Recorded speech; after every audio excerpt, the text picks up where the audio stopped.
Now, your report, and today you said at all times the special counsel team operated under, was guided by, and followed Justice Department policies and principles. So which DOJ policy or principle sets forth a legal standard that an investigated person is not exonerated if their innocence from criminal conduct is not conclusively determined? Can you repeat the last part of that question? Yeah. Which DOJ policy or principle set forth a legal standard that an investigated person is not exonerated if their innocence from criminal conduct is not conclusively determined? Where does that language come from, Director? Where is the DOJ policy that says that? Can you, let me make it easier. Go ahead. Can you give me an example other than Donald Trump where the Justice Department determined that an investigated person was not exonerated because their innocence was not conclusively determined? I cannot, but this is a unique situation. Well, you can't. Time is short. I've got 5 minutes. Let's just leave it at you can't find it, because I'll tell you why. It doesn't exist. The special counsel's job, nowhere does it say that you were to conclusively determine Donald Trump's innocence or that the special counsel report should determine whether or not to exonerate him. It's not in any of the documents. It's not in your appointment order. It's not in the special counsel regulations. It's not in the OLC opinions. It's not in the Justice Manual, and it's not in the principles of federal prosecution. Nowhere do those words appear together, because respectfully, Director, it was not the special counsel's job to conclusively determine Donald Trump's innocence or to exonerate him, because the bedrock principle of our justice system is a presumption of innocence.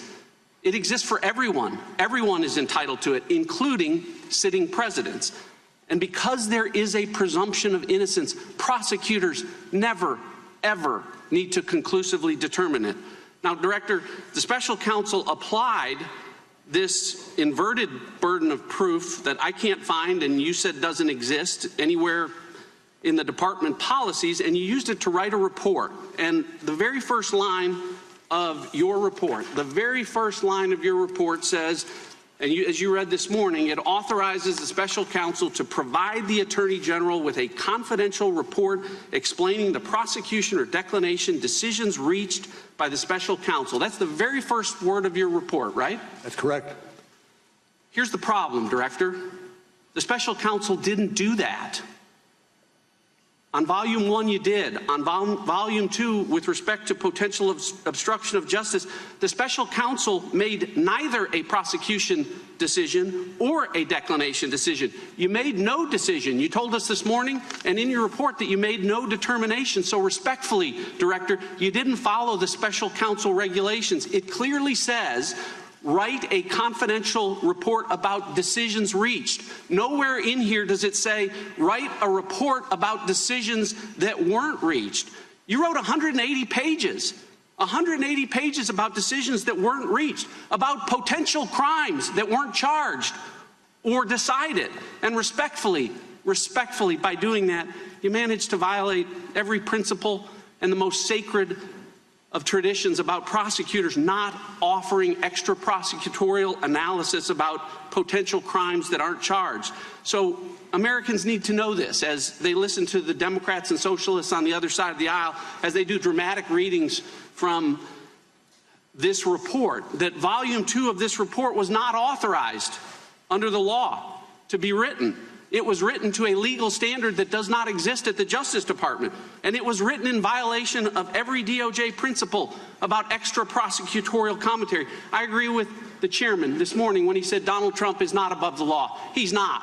But he damn sure shouldn't be below the law, which is where volume 2 of this report puts him. Director, the FBI interviewed Joseph Mifsud on February 10th, 2017. In that interview, Mr. Mifsud lied. You point this out on page 193, volume 1. Mifsud denied. Mifsud also falsely stated.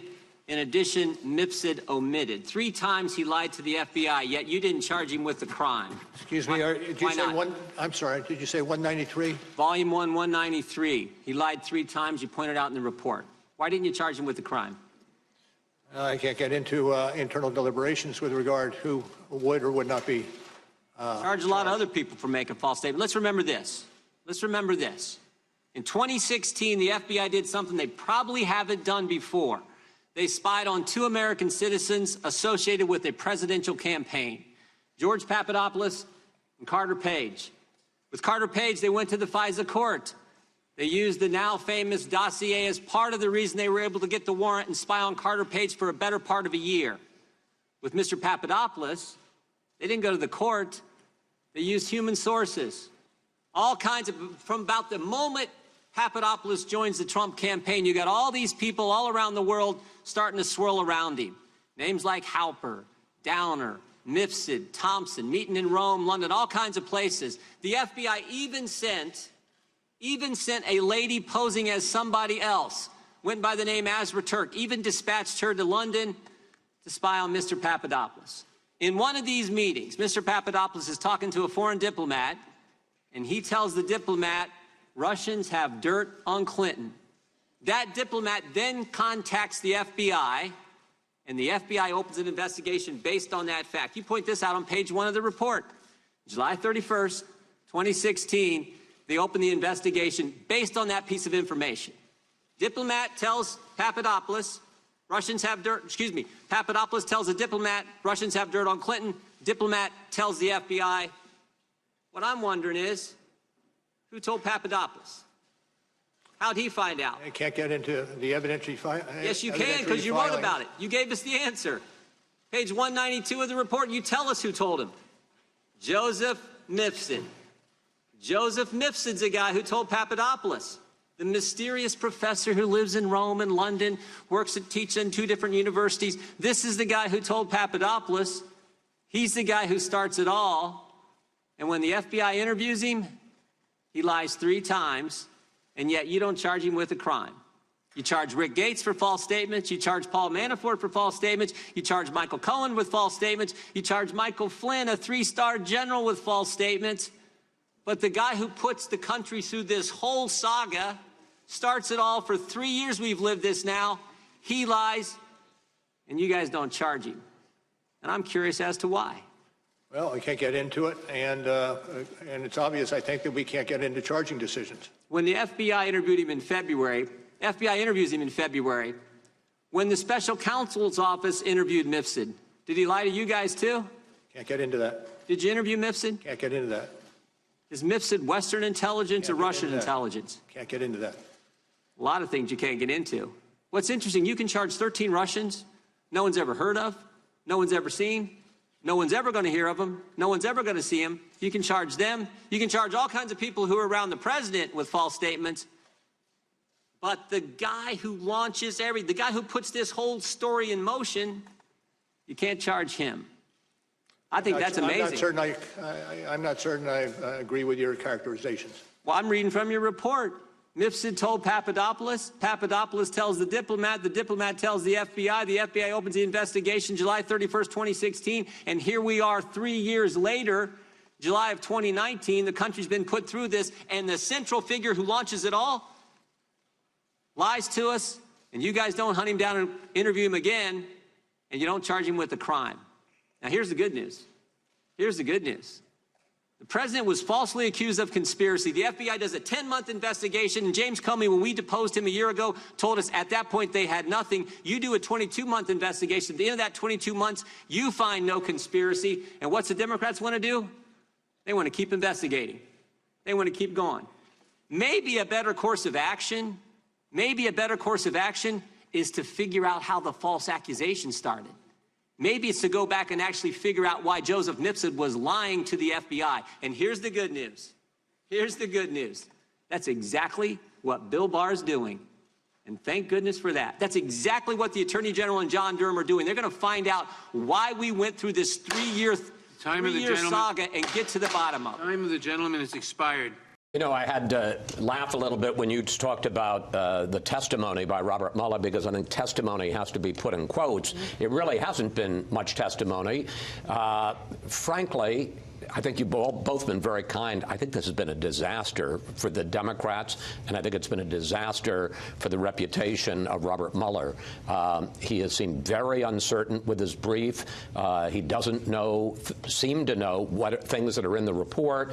He's been attacked a number of times, and you would think that almost anybody else would have defended his own integrity and the integrity of the investigation, and over Mueller just sits silent and allows the attacks from the Republicans to sweep over him and says nothing, I think it does raise questions about the degree to which he actually was in charge of and control of this report, because he doesn't seem very much in control or charge of what the final report was. I should say whether he was in charge of the investigation, because he doesn't seem in charge of what the report actually says. The two strongest parts, I think, were the opening questions by the chairman, Jerry Nadler, who basically said, you know, the president says he was exonerated. Was he? No. Did you find that he committed no obstruction? No. Did you basically taking the negative and saying the president says he was cleared? Was he cleared? And says no. And I agree with you that the strongest, Martha, by far was John Ratcliff, a Republican congressman on the committee,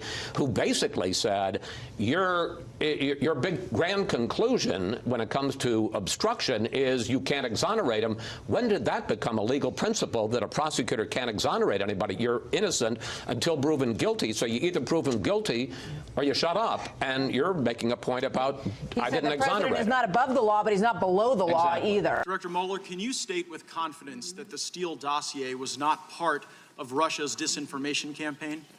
No, as I said in my opening statement, that part of the building of the case predated me, and by at least 10 months. Yeah, I mean, Paul Manafort's alleged crimes regarding tax evasion predated you. You had no problem charging them. And matter of fact, this Steele dossier predated the Attorney General, and he didn't have any problem answering the question. When Senator Cornyn asked the Attorney General the exact question I asked you, Director, the Attorney General said, and I'm quoting, "No, I can't state that with confidence." And that's one of the areas I'm reviewing. I'm concerned about it, and I don't think it's entirely speculative. Now, if something is not entirely speculative, then it must have some factual basis, but you identify no factual basis regarding the dossier or the possibility that it was part of the Russia disinformation campaign. Now, Christopher Steele's reporting is referenced in your report. Steele reported to the FBI that senior Russian foreign ministry figures, along with other Russians, told him that there was, and I'm quoting from the Steele dossier, extensive evidence of conspiracy between the Trump campaign team and the Kremlin. So here's my question. Did Russians really tell that to Christopher Steele, or did he just make it all up, and was he lying to the FBI? Let me back up a second, if I could, and say, as I said earlier, with regard to the Steele, that's beyond my purview. No, it is exactly your purview, Director Mueller, and here's why. Only one of two things is possible, right? Either Steele made this whole thing up and there were never any Russians telling him of this vast criminal conspiracy that you didn't find, or Russians lied to Steele. Now, if Russians were lying to Steele to undermine our confidence in our duly elected president, that would seem to be precisely your purview, because you stated in your opening that the organizing principle was to fully and thoroughly investigate Russia's interference. But you weren't interested in whether or not Russians were interfering through Christopher Steele. And if Steele was lying, then you should have charged him with lying like you charged a variety of other people, but you say nothing about this in your report. Well, Meanwhile, Director, you're quite loquacious on other topics. You write 3,500 words about the June 9 meeting between the Trump campaign and Russian lawyer Veselnitskaya. You write on page 103 of your report that the president's legal team suggested, and I'm quoting from your report, that the meeting might have been a setup by individuals working with the firm that produced the Steele reporting. So I'm going to ask you a very easy question, Director Mueller. On the week of June 9, who did Russian lawyer Veselnitskaya meet with more frequently? The Trump campaign or Glenn Simpson, who was functionally acting as an operative for the Democratic National Committee? Well, what I think is missing here is the fact that this is under investigation elsewhere in the Justice Department. I get that, Director. And if I can finish, sir, and consequently, it's not within my purview. Department of Justice and FBI should be responsive to questions on this particular issue. It is absurd to suggest that a operative for the Democrats was meeting with this Russian lawyer the day before and the day after the Trump Tower meeting, and yet that's not something you referenced. Now, Glenn Simpson testified under oath. He had dinner with Veselnitskaya the day before and the day after this meeting with the Trump team. Do you have any basis, as you sit here today, to believe that Steele was lying? As I said before, and I'll say again, it's not my purview. Others are investigating what you So it's not your addressed. purview to look into whether or not Steele's lying. It's not your purview to look into whether or not anti-Trump Russians are lying to Steele. And it's not your purview to look at whether or not Glenn Simpson was meeting with the Russians the day before and the day after you write 3,500 words about the Trump campaign meeting. So I'm wondering how these decisions are guided. I look at the Inspector General's report. I'm citing from page 404 of the Inspector General's report. It states, Page stated, Trump's not ever going to be president, right? Right. Strzok replied, no, he's not. We'll stop it. Also in the Inspector General's report, there's someone identified as attorney number 2. Attorney number 2, this is page 419, replied, hell no, and then added, viva la resistance. Attorney number 2 in the Inspector General's report and Strzok both worked on your team, didn't they? Pardon me? Can you ask? They both worked on your team, didn't they? I know. I heard Strzok. Who else were you talking about? Attorney number 2 identified in the Inspector General's report. Okay. And the question was? Did he work for you? The guy who said viva la resistance. Peter Strzok worked for me for a period of time. Yes. Yeah, but so did the other guy that said viva la resistance. And here's what I'm kind of noticing, Director Mueller. When people associated with Trump lied, you threw the book at him. When Christopher Steele lied, nothing. And so it seems to be that when Glenn Simpson met with Russians, nothing. When the Trump campaign met with Russians, 3,500 words. And maybe the reason why there are this discrepancies in what you focused on is because the team was so biased, time of the gentleman has expired. Pledged to stop Trump. Now, nearly 2+ years, no evidence. They've been telling people again and again and again, we, the American people, that our duly elected president was a Russian op, spreading lies, a hoax, conspiring with Russia, pushing one conspiracy theory, one hoax, right after another, one lie after another, promising one smoking gun after another. We now have 4 separate investigations. All of them, including the Mueller report, have determined that Trump-Russia collusion, it never happened. Let's go to the Mueller report itself. It concluded, quote, the investigation did not establish that members of the Trump campaign conspired or coordinated with the Russian government in its election interference activities. They did not conspire. That's the 4th separate investigation. Now they want investigation number 5, 6, 7, 8, 9, and 10. No collusion, no conspiracy, no obstruction, no underlying crime, and this president and his entire administration, everybody that was asked cooperated. That's right, the president gave answers. Everybody in the White House appearing before one congressional committee after another, going to the special counsel one after another, all encouraged, by the way, all campaign, all White House staff to testify, and they all did. Not a single instance of executive privilege was ever applied. Thank you, Mr. Chairman. Mr. Mueller, well, first, let me ask a unanimous consent, Mr. Chairman, to submit this article, Robert Mueller Unmasked, for the record. Without objection.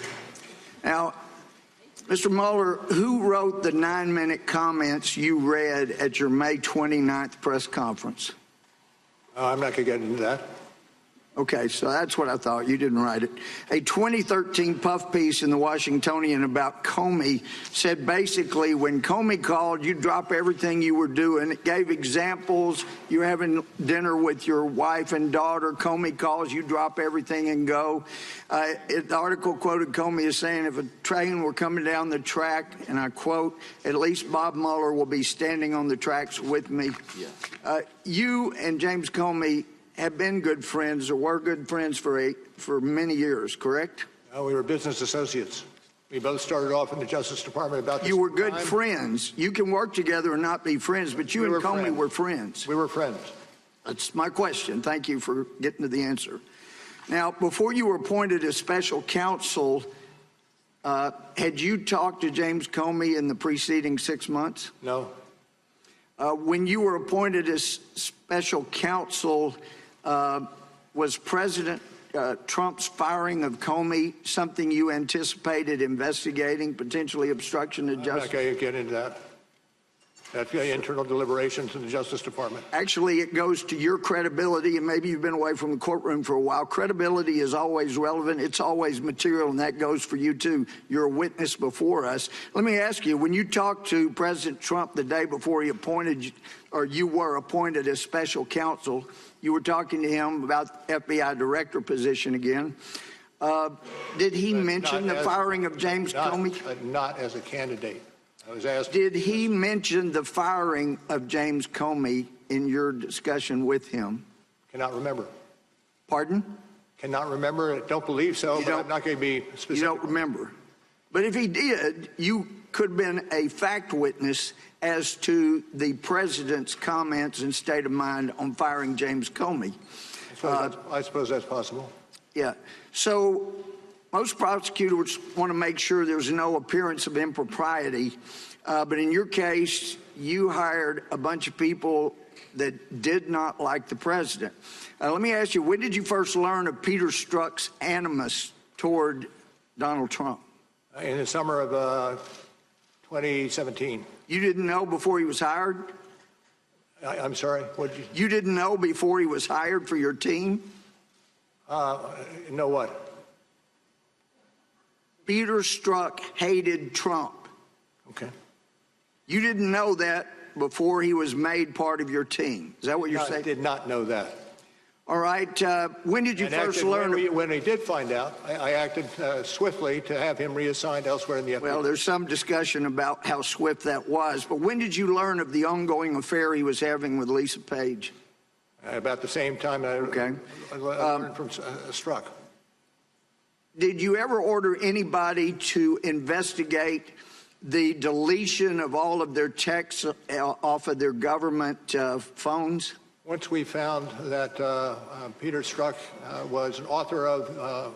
Did you ever May I finish? order... Well, you're not answering my question. Did you order an investigation into deletion and reformatting of their government phones? No, there was an IG investigation ongoing.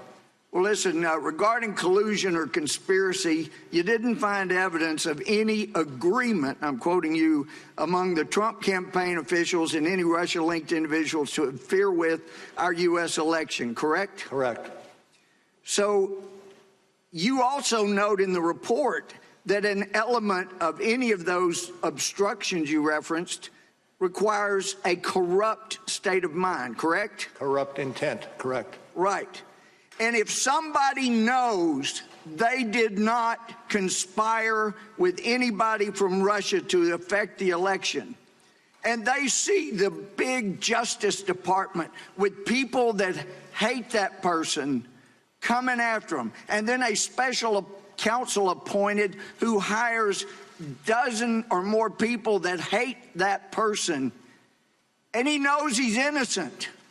He's not corruptly acting in order to see that justice is done. What he's doing is not obstructing justice. He is pursuing justice. And the fact that you ran it out 2 years means you perpetuated injustice. I take your Gentleman's question. time has expired. The witness may answer the question. I take your question. Foreign power. This is what is at stake. Our next election and the one after that, for generations to come, our democracy. This is why your work matters, Director Mueller. This is why our investigation matters, to bring these dangers to light. Ranking Member Nunes. Thank you, Mr. Chairman. Welcome, everyone, to the last gasp of the Russia collusion conspiracy theory. As Democrats continue to foist this spectacle on the American people, as well as you, Mr. Mueller, the American people may recall the media first began spreading this conspiracy theory in the spring of 2016, when Fusion GPS, funded by the DNC and the Hillary Clinton campaign, started developing the Steele dossier, a collection of outlandish accusations that Trump and his associates were Russian agents. Fusion GPS, Steele, and other Confederates fed these absurdities to naive or partisan reporters and to top officials in numerous government agencies, including the FBI, the Department of Justice, and the State Department. Among other things, the FBI used dossier allegations to obtain a warrant to spy on the Trump campaign. Despite acknowledging dossier allegations as being salacious and unverified, former FBI Director James Comey briefed those allegations to President Obama and President-elect Trump, Those briefings conveniently leaked to the press, resulting in the publication of the dossier and launching thousands of false press stories based on the word of a foreign ex-spy, one who admitted he was desperate that Trump lose the election and who was eventually fired as an FBI source for leaking to the press. After Comey himself was fired, by his own admission, he leaked derogatory information on President Trump to the press for the specific purpose, and successfully so, of engineering the appointment of a special counsel who sits here before us today. The FBI investigation was marred by further corruption and bizarre abuses.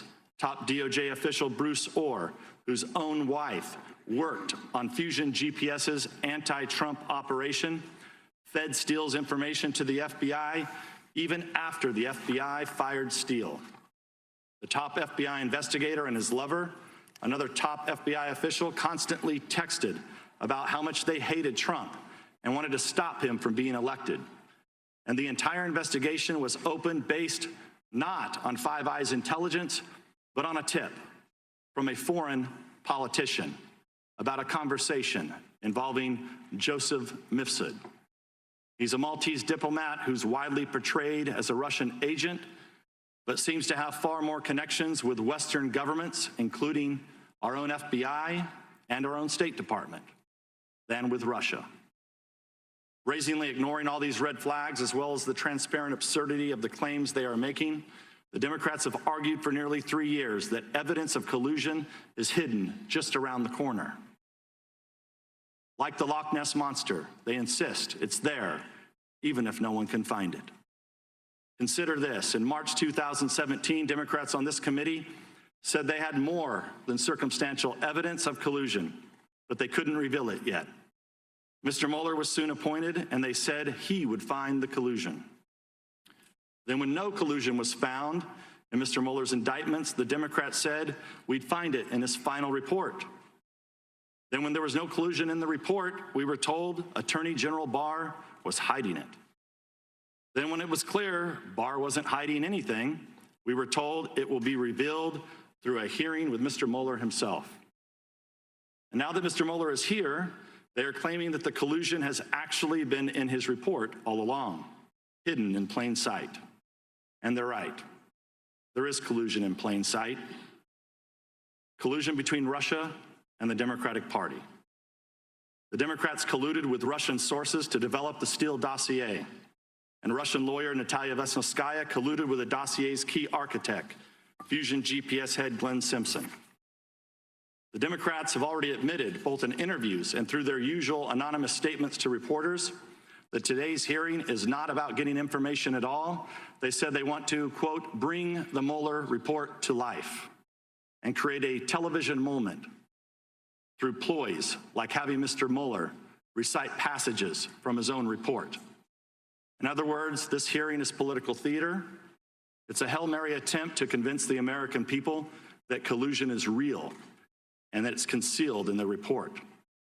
Granted, that's a strange argument to make about a report that is public. It's almost like the Democrats prepared arguments accusing Mr. Barr of hiding the report and didn't bother to update their claims once he published the entire thing. Among congressional Democrats, the Russia investigation was never about finding the truth. It's always been a simple media operation. By their own accounts, this operation continues in this room today. Once again, numerous pressing issues this committee needs to address are put on hold to indulge the political fantasies of people who believed it was their destiny to serve Hillary Clinton's administration. It's time for the curtain to close on the Russia hoax. The conspiracy theory is dead. But first, liars, conspiracy theorists, and con artists in the Democratic Party and the media, they are breathlessly, hysterically, anxiously awaiting Robert Mueller's public testimony. This news channel, Mueller will appear before two House committees led by two of the biggest political hacks, two of the biggest liars in the United States Congress. Of course, the cowardly Adam Schiff, of course, the one we have on tape actually conspiring and trying to get information from the Russians, and Jerry Nadler, Now, as you know, Schiff and Nadler are two hyper-partisan conspiracy theorists. They only pander to the lunatic wing of the Democratic Party, which now appears to be the whole party. And they are the biggest spokespeople in the media mob, and their friends go to bat for them every day. Now, nearly 2+ years, no evidence. They've been telling people again and again and again, we, the American people, that our duly elected president was a Russian op, spreading lies, a hoax, conspiring with Russia, pushing one conspiracy theory, one hoax, right after another, one lie after another, promising one smoking gun after another. We now have 4 separate investigations. All of them, including the Mueller report, have determined that Trump-Russia collusion, it never happened. Let's go to the Mueller report itself. It concluded, quote, the investigation did not establish that members of the Trump campaign conspired or coordinated with the Russian government in its election interference activities. They did not conspire. That's the 4th separate investigation. Now they want investigation number 5, 6, 7, 8, 9, and 10. No collusion, no conspiracy, no obstruction, no underlying crime. And this president and his entire administration, everybody that was asked cooperated. That's right. The president gave answers. Everybody in the White House appearing before one congressional committee after another, going to the special counsel one after another, all encouraged, by the way, all campaign, all White House staff to testify, and they all did. Not a single instance of executive privilege was ever applied during the special counsel probe. Oh, how's that obstructionist? Even the White House counsel, Don McGahn, this to me is insane.